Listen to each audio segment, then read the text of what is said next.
Welcome to the fascinating world of soccer tactics. Beyond the incredible athleticism and individual skill, soccer is a game of strategy, a chess match played on grass. Understanding these underlying tactics is key to truly appreciating the beautiful game. It unlocks a deeper, richer appreciation for what you see unfolding on the pitch. You'll move beyond just watching the ball to understanding the intricate dance of players and formations. This knowledge demystifies the strategies employed by coaches and players alike. Suddenly, those seemingly random movements make perfect sense. You'll begin to see the patterns, the intentions, and the genius behind every pass and every run. It transforms you from a casual observer into a true student of the game. At its core, the objectives of soccer tactics are elegantly simple. Every strategy, every formation, every player movement is designed with two primary goals in mind. The first and most exciting is scoring goals. Teams devise elaborate plans to break down defenses and put the ball in the back of the net. The second objective is equally crucial, preventing the opposition from scoring. A strong defense is just as vital as a potent attack. These two objectives are in constant tension, shaping every tactical decision. Coaches strive for the perfect balance, aiming to maximize their scoring opportunities while minimizing the opponents. It's a delicate act of strategic equilibrium. Let's dive into the foundational components that build any soccer strategy. These are the building blocks that coaches use to construct their team's approach to a match. Mastering these concepts is your first step to tactical literacy. First up is formation, which you can think of as the team's blueprint on the field. It defines the initial positioning of players across the pitch, from defenders to midfielders to forwards. This setup is far more than just numbers on a board. The chosen formation dictates how a team will generally approach both attack and defense. It influences passing lanes, defensive coverage, and where players are expected to contribute most. It's the strategic starting point for every match. Let's explore some common formation examples you'll frequently encounter. Each offers a distinct philosophy and set of advantages. Understanding these will help you identify a team's general approach. The 4-4-2 formation is a classic, featuring 4 defenders, 4 midfielders, and 2 forwards. This setup is renowned for its balance and defensive solidity. It provides strong coverage across the midfield and backline. Teams often prioritize defensive stability with a 4-4-2, making them difficult to break down. It allows for compact defending and often relies on wide midfielders for attacking width. This formation is a reliable choice for many coaches. Next, we have the 4-3-3 formation, which typically fields 4 defenders, 3 midfielders, and 3 forwards. This formation is often considered more attacking-minded due to its 3 dedicated forwards. It aims to overwhelm defenses with numbers. The 4-3-3 can create dynamic attacking triangles and provide constant pressure on the opponent's backline. It requires energetic midfielders to cover ground and support both defense and attack.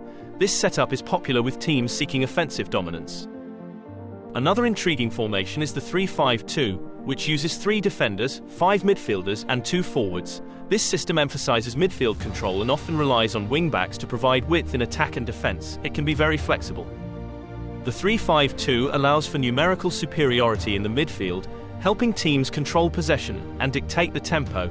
Its success often hinges on the fitness and tactical discipline of the wing-backs. It's a formation that demands versatility. Each formation offers different strengths and weaknesses, making the choice a crucial tactical decision. A coach selects a formation based on their players' strengths, the opponent's style, and the desired game plan. There's no single best formation. The formation profoundly impacts the balance between attack and defense. A more attacking formation might leave a team vulnerable at the back, while a defensive one might struggle to create scoring chances. It's all about finding that strategic sweet spot. Within any formation, individual player roles are absolutely crucial. Each player has specific responsibilities that contribute to the overall team plan. Recognizing these roles helps you understand how each piece fits into the tactical puzzle. Understanding player roles helps you recognize each player's unique contribution to the overall plan. It's not just about who scores the goals, it's about who wins the ball, who creates space, and who links the play. Every role is vital.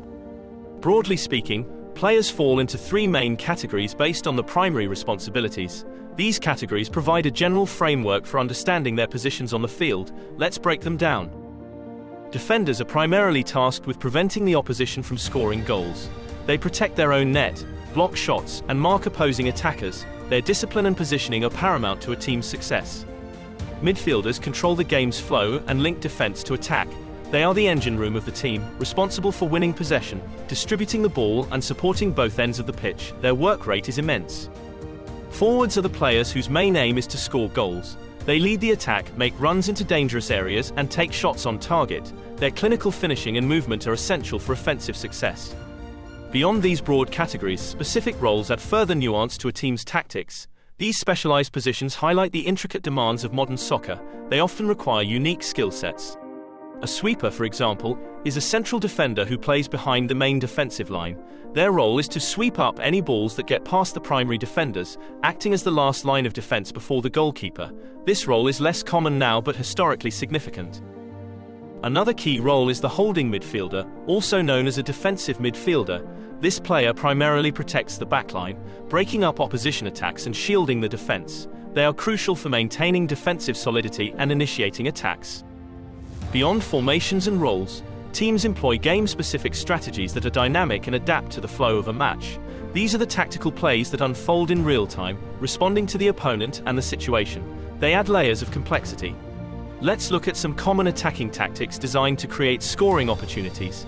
These strategies are about moving the ball forward and breaking down the opponent's defense. They require coordination and precision. Building up play from the back involves defenders and midfielders passing the ball out of their own half. This patient approach aims to draw opponents out of position, creating space further up the field. It requires composure and good passing ability. Utilizing wing play means attacking down the flanks, using wide players to deliver crosses into the penalty area. This strategy stretches the opponent's defense horizontally, creating gaps in the center.